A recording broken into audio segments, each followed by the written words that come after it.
Shalom adik-adik yang dikasihi Tuhan Yesus. Kita berjumpa lagi di ibadah sekolah minggu Semelingkit. Adik-adik, kakak ajak untuk berdoa terlebih dahulu ya. Terima kasih Tuhan, kami akan memuji Engkau, kami akan belajar firman-Mu. Tuhan pimpin kami dari awal sampai akhirnya. Dalam nama Tuhan Yesus, haleluya, amin. Yuk kita memuji Tuhan dengan penuh sukacita. Kakak ajak untuk semuanya bangkit berdiri.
Adik-adik, kita sudah memuji Tuhan ya dengan sukacita. Kita akan belajar firman Tuhan. Mari berdoa. Tuhan Yesus, tolong kami akan belajar firman-Mu. Tolong kami untuk bisa mengerti Tuhan, untuk bisa melakukan apa yang menjadi perintah Tuhan. Dalam nama Tuhan Yesus, haleluya, amin. Adik-adik, pembelajaran firman Tuhan saat ini berjudul Barnabas dan Saulus diutus. Terdapat di Kisah Para Rasul pasal 11 ayat yang ke-19 sampai 26 dan pasal 12 ayat yang ke-24 sampai 25. Dilanjut lagi di pasal 13 ayat 1 sampai yang ketiga. Banyak sekali ya adik-adik ya ayatnya. Nah, untuk ayat hafalannya ada di Mazmur 27 ayat yang ke-11a. Kakak akan membacakannya ya. Tunjukkanlah jalan-Mu kepadaku ya Tuhan. Adik-adik, pada suatu malam, seorang bapak di kota Yerusalem nampak sibuk sekali. Ia melipat baju-bajunya dan menaruhnya ke dalam sebuah tas. Kemudian ia berjalan ke sana kemari sambil mengingat-ingat apalagi yang perlu dibawa. Ayo, siapa yang tahu? Siapa ya bapak ini ya kira-kira kalau dilihat dari cerita minggu kemarin? Ada yang tahu? Iya betul, masih ingat ya dengan ceritanya. Bapak ini adalah Barnabas. Barnabas yang telah menerima Saulus sebagai saudara. Semua orang Kristen di Yerusalem mengasihi dan menghormati Barnabas, seorang pengikut Tuhan Yesus yang setia dan baik hati. Bapak Barnabas mengemasi barang-barangnya untuk pergi ke tempat yang jauh. Mukanya berseri-seri. Mengapa ia kelihatan bersukacita sekali ya? Kabar yang baik datang dari kota besar Antiokhia. Di negeri orang kafir, jauh di utara, beberapa orang bertobat dan telah dibaptis. Sekarang ada sekelompok orang percaya yang mengasihi Tuhan Yesus. Mereka berbakti bersama seperti yang dilakukan orang Kristen di Yerusalem. Mereka juga berkumpul untuk belajar firman Tuhan. Mereka ini disebut orang Kristen karena mereka percaya pada Tuhan Yesus Kristus. Baik, jika salah seorang di antara kita pergi dan mengunjungi orang Kristen yang baru di Antiokhia ini, kata para pemimpin gereja di Yerusalem. Mereka semua setuju untuk mengutus Barnabas. Itu sebabnya mengapa Barnabas berkemas, siap untuk pergi. Perjalanan ke Antiokhia cukup jauh. Bersama teman-teman lain, Barnabas berjalan selama beberapa minggu. Mereka tiba di luar negeri, di mana orang berbicara dengan bahasa yang berbeda. Mereka berbicara bahasa Yunani, tetapi Barnabas dan temannya mengerti dan bisa berbicara bahasa Yunani. Lalu pada suatu malam, mereka tiba di sebuah kota yang besar dan ramai. Bahkan jauh lebih besar dari kota Yerusalem. Tuhan memimpin mereka ke sebuah tempat di mana orang-orang percaya biasa berbakti. Waktu mereka mendengar bahwa Barnabas datang dari Yerusalem, mereka menerimanya dengan sukacita. Barnabas senang melihat mereka memberitakan Injil di kota mereka yang besar. Ada begitu banyak orang ingin belajar lebih banyak mengenai Tuhan Yesus, sehingga Barnabas tidak pulang ke Yerusalem. Ia tinggal di Antiokhia dan menolong mengajar firman Tuhan kepada orang-orang yang baru percaya. Pada saat ia sibuk mengajar, Tiba-tiba Barnabas teringat kepada Saulus. Aku akan pergi ke Tarsus dan mencari Saulus, pikirnya. Kita bisa bekerja sama untuk mengajar memberitakan Injil di Antiokhia. Pikiran itu datang dari Tuhan. Tuhan ingin supaya Barnabas dan Saulus bekerja sama. Saulus sangat senang bertemu dengan Barnabas temannya. Ia bersedia meninggalkan pekerjaannya, membuat tenda, dan ikut dengan Barnabas ke Antiokhia. Di sana, mereka berdua mengajar firman Tuhan bersama guru-guru Injil lain. Tidak lama kemudian, mereka menjadi pemimpin jemaat yang dikasihi dan sangat dihormati. 1 tahun telah berlalu, banyak orang kafir diselamatkan dan jemaat mereka menjadi besar. Menurut adik-adik, apakah Barnabas sudah lupakan jemaat di Yerusalem? Tidak, betul ya. Ia tetap berdoa untuk orang-orang Kristen di Yerusalem. Barnabas juga menceritakan kepada orang Kristen dan Antiokhia tentang orang Kristen di Yerusalem. Mereka saling mendoakan meskipun mereka belum saling mengenal. Pada suatu hari para pemimpin jemaat di Antiokhia berkumpul lagi untuk berbakti. Mereka berpuasa, artinya mereka tidak makan sama sekali. Mereka hanya berdoa dan menyembah Tuhan dan membaca firman-Nya. Mereka ingin mengetahui kehendak Tuhan. Tiba-tiba Roh Kudus berbicara kepada mereka. Biarkan Barnabas dan Saulus pergi dan melakukan pekerjaan yang aku tentukan untuk mereka. Pekerjaan apa yang ditentukan Tuhan untuk mereka ya? Saulus sudah tahu dan ia memberitahu yang lainnya. Ananias di Damsyik berkata bahwa Tuhan akan mengutus saya kepada orang yang belum pernah mendengar kabar baik tentang Tuhan Yesus. Dan sekarang Tuhan ingin Barnabas juga pergi. Para pemimpin yang lain mendengarkan dengan sungguh-sungguh perkataan Saulus. Mereka sangat mengasihi Barnabas dan Saulus yang telah mengajar mereka berdoa dan hidup sesuai dengan kehendak Tuhan. Mereka tidak ingin membiarkan Barnabas dan Saulus pergi. Tetapi di atas semuanya, mereka ingin melakukan kehendak Tuhan. Oleh sebab itu, mereka meletakkan tangan di atas Barnabas dan Saulus dan berdoa untuk mereka. Mereka mengutus kedua hamba Tuhan itu untuk membawa kabar baik ke tempat yang Tuhan akan tunjukkan kepada mereka. Adik-adik, waktu Saulus pulang ke Tarsus, ia belum tahu apa yang akan dilakukannya nanti.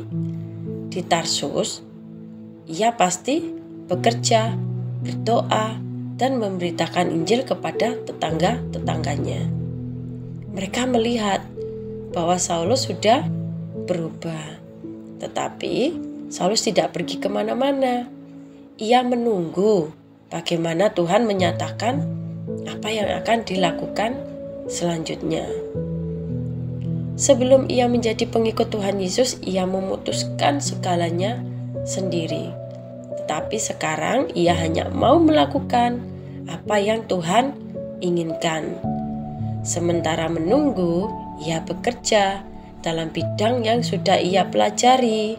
Ia membuat tenda. Adik-adik, sama seperti untuk Barnabas dan Saulus ya, Tuhan punya rencana yang baik untuk kita masing-masing. Berdoalah pada Tuhan agar Tuhan menyatakan apa yang Tuhan ingin untuk kita lakukan. Minta agar Tuhan memimpin hidup kita selangkah demi selangkah. Kita minta agar Tuhan menolong kita supaya dapat belajar dengan baik. Maka kita akan menjadi bijak dan bisa melayani Tuhan di manapun. Tuhan juga mungkin akan memanggil beberapa di antara kita untuk pergi ke negara lain. Nah, seperti tadi ya, seperti Saulus sama Barnabas ya. Sampai pergi ke negara lain dan mengajar orang-orang mengenai Tuhan Yesus. Semangat terus ya untuk kita tetap berdoa. Kita menantikan apa yang Tuhan mau. Pimpinan Tuhan pasti yang terbaik untuk kita semua. Terus semangat ya adik-adik. Tuhan Yesus memberkati. Kakak ajak adik-adik untuk berdoa ya. Terima kasih Tuhan Yesus, Engkau pimpin Barnabas dan Saulus. Kau pakai mereka untuk memberitakan cinta kasih-Mu. Pakai kami juga ya Tuhan. Kau beri kami roh keberanian untuk kami menceritakan akan cinta kasih-Mu ya Bapa. Terima kasih Tuhan Yesus. Tuhan memberkati orang tua kami. Tuhan memberkati kakak adik kami. Tuhan berkatilah pula bangsa Indonesia. Berilah damai sejahtera-Mu. Tuhan memberkati gereja kami. Kiranya gereja kami tetap ada di dalam kebenaran firman Tuhan. Kami akhiri Tuhan ibadah kami ini hanya di dalam nama Tuhan Yesus. Haleluya. Amin. Sampai jumpa di hari Minggu ya, di ibadah sekolah minggu Smelling Kids. Tuhan Yesus memberkati. Dadah.